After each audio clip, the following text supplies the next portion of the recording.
Good morning. Welcome back to Breakfast Television at 7:43. Thanks for starting your day with us. Well, few details have been released surrounding the tragic deaths of two young children last Wednesday. There are reports their mother, 32-year-old Lisa Gibson, suffered from postpartum depression.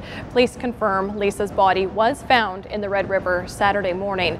Dr. Carrie Lionberg, a clinical psychologist at the University of Manitoba, joining us now to offer a little more understanding into what exactly postpartum depression is. Good morning. Good morning. And we don't want to connect it directly to this case because, of course, details aren't yet available surrounding the death of Lisa and her children, but it has kind of brought postpartum depression to the spotlight in this past week. So what exactly is it?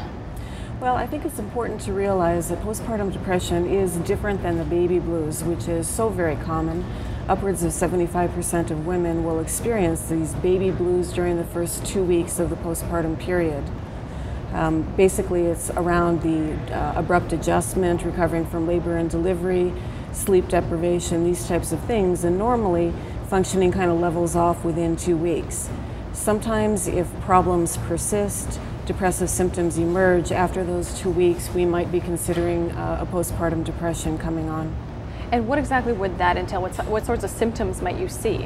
Well, the symptoms are the same as with general depression overall, except that there's the context in and of itself kind of presents a little different presentation. So focus on the child, the importance of taking care of lifestyle type things, sleep, basic things like appetite are very important, without which the person can very quickly start to notice their functioning starts to tumble, weepiness, perhaps problems bonding with the baby if they're overwhelmed and they're feeling too fatigued.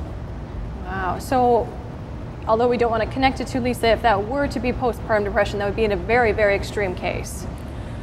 In a situation similar to the case that's been in the news here, we're talking about not just a postpartum depression, but something that is extraordinarily rare. Postpartum depression occurs in about 1 or 5 cases, usually within the first 3 months, sometimes extending to the first year of the postpartum adjustment.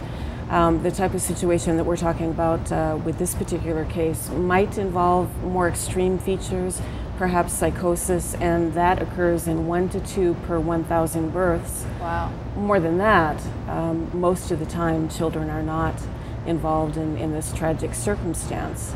So this is extremely rare. So where should people turn for help? The Regional Health Authority has a great number of resources and linkages available.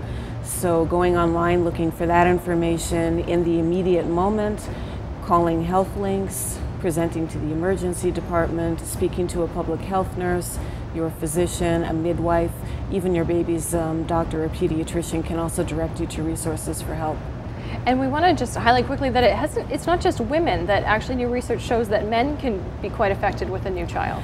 Yes, absolutely. I mean, you know, the birth of a new child coming into a family system has an impact on everybody, and particularly if it's a first birth. It's entirely new for the parents involved. Where there is the greatest hormonal influence for women during that first baby blues period of time.